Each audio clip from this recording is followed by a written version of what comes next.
Jangan lupa subscribe channel YouTube TVRI Bengkulu, like, komen, dan nyalakan notifikasinya.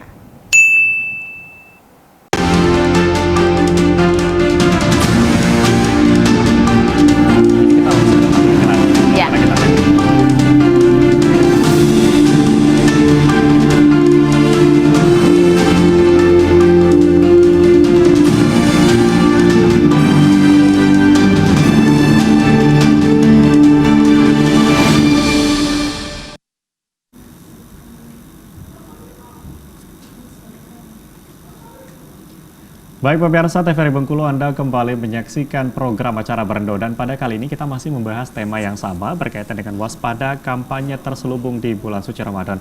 Dan tentunya tadi kita sudah membahas bagaimana peran dari baik itu dari partai politik ataupun para calon gitu ya, yang menyampaikan aspirasi mereka gitu mendekati dari pesta demokrasi itu sendiri. Nah, kalau kita melihat saat ini bukan hanya para calonnya tetapi para partai politik gitu ya, itu sedang melakukan strategi-strategi gitu ya.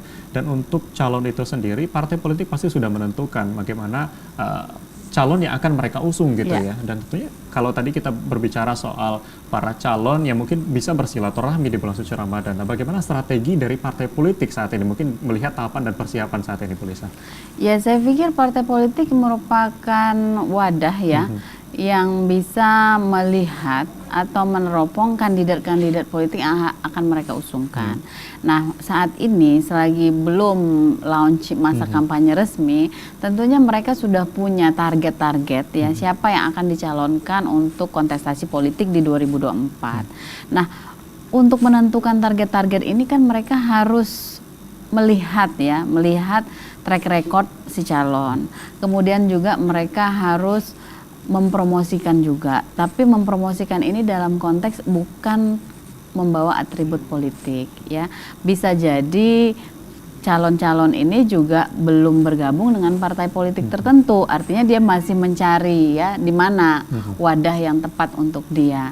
Nah, saya pikir ini menarik ya untuk irama dalam partai politik sendiri, bagaimana mereka melihat target-target kandidat ini untuk kemudian diusungkan nanti ketika masa kampanye resmi ya untuk pemilu di 2024.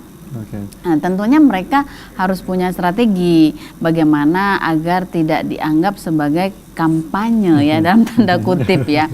Tapi kalau mereka memperkenalkan diri, melihat kemudian meneliti ya calon ini, saya pikir nggak ada masalah ya, karena memang partai politik ini kan butuh kader-kader yang baik, yang unggul ya untuk dicalonkan agar membawa kredibilitas yang baik juga untuk partainya.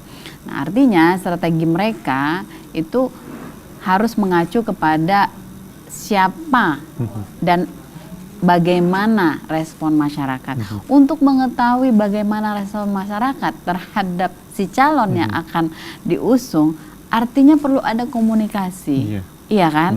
Perlu ada diskusi, perlu ada pertemuan, pembicaraan. Nah, saya pikir ini nggak ada masalah, karena kita kan tidak pernah tahu apa yang menjadi niat dari seseorang ya, selagi memang niatnya baik dan dia tidak menyalahi aturan dari KPU dan Bawaslu, maka itu tetap bisa jalan. Dan tentu kalau kita melihat juga kan mungkin dalam tanda kutip kampanye tadi ya, mungkin ada beberapa mungkin yang melakukan kampanye terselubung. Karena ini tidak hanya melibatkan dari partai politik ataupun calon, tapi juga melibatkan masyarakat. Dan tentunya kalau dari Bu Lisa sendiri sebagai akademisi, bagaimana sih sebetulnya masyarakat harus bisa menyikapi gitu ya dari para calon ini, yang nantinya apabila calon ini melakukan kampanye gitu, kampanye-kampanye terselubung seperti itu?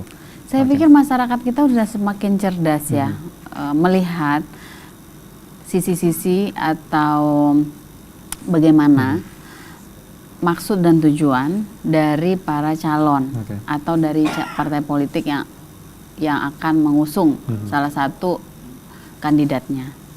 Nah, masyarakat akan tahu nih mana yang benar-benar memiliki niat untuk niat untuk berpolitik dengan baik atau hanya sekedar mendapatkan kepentingan semata. Baik, akan kita lanjutkan lagi nanti setelah segmen berikut ini.